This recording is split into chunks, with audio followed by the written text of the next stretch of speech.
ఏ వర్గం కూడా రాష్ట్రంలో సంతోషంగా లేదు. రైతులు కోపంగా ఉన్నారు, మహిళలు కోపంగా ఉన్నారు, ఆటో డ్రైవర్లు కోపంగా ఉన్నారు, విద్యార్థులు కోపంగా ఉన్నారు. నిన్న ఏప్రిల్ 1 నాడు గ్రూప్ 2 నోటిఫికేషన్ ఇస్తా అని జాబ్ క్యాలెండర్ అన్నాడు. గ్రూప్ 2 నోటిఫికేషన్ ఇస్తా ఏప్రిల్ 1 విడుదల అన్నాడు. అది కూడా ఎత్తగొట్టిండు. విద్యార్థులు కూడా కోపంగానే ఉన్నారు. ఏ వర్గము సంతోషంగా లేదు. ఒక దిక్కు ఎండలు మండుతున్నాయి, కరెంటు మంచిగుందా? కరెంటు కట్లు అవుతున్నాయా? అయితలేవా? బాగుందా కరెంటు? మోటార్లు కాలుతున్నాయా? ఇదే మాట రైతులకు యాద్ చేయాలి. మోటార్లు కాలబట్టే, చెర్లు ఎండబట్టే, కరెంటు కోసం మళ్ళీ అర్ధరాత్రి బావి కడవై వండుకునే రోజులు మళ్ళా మోపోయినాయి. వెనకటి రోజులు తెస్తాడు మళ్ళా అని చెప్పిండు ముందే రేవంత్ రెడ్డి. తెచ్చిండు మళ్ళా పాత రోజులు మళ్ళా తెచ్చిండు. అయినా రేవంత్ రెడ్డి గారిని అని కూడా తప్పు లేదు. ఎందుకంటే ఆయన పాపం ముందే చెప్పిండు, చాలా నిజాయితీగా చెప్పిండు రేవంత్ రెడ్డి. ఏం చెప్పిండు?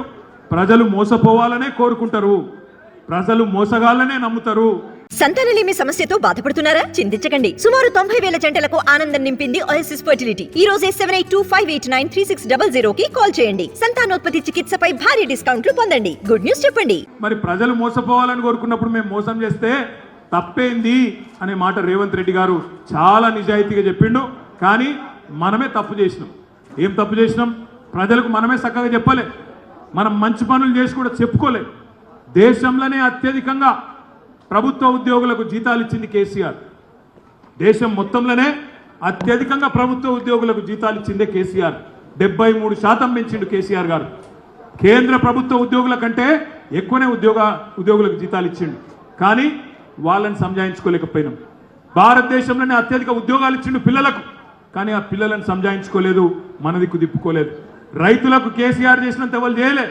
రైతు బంధు కానీ, 24 గంటల కరెంటు కానీ, కొనుగోలు కేంద్రాలు కానీ, రైతు వేదికలు కానీ, రైతు రుణమాఫీ కానీ ఎవరు చేయలే.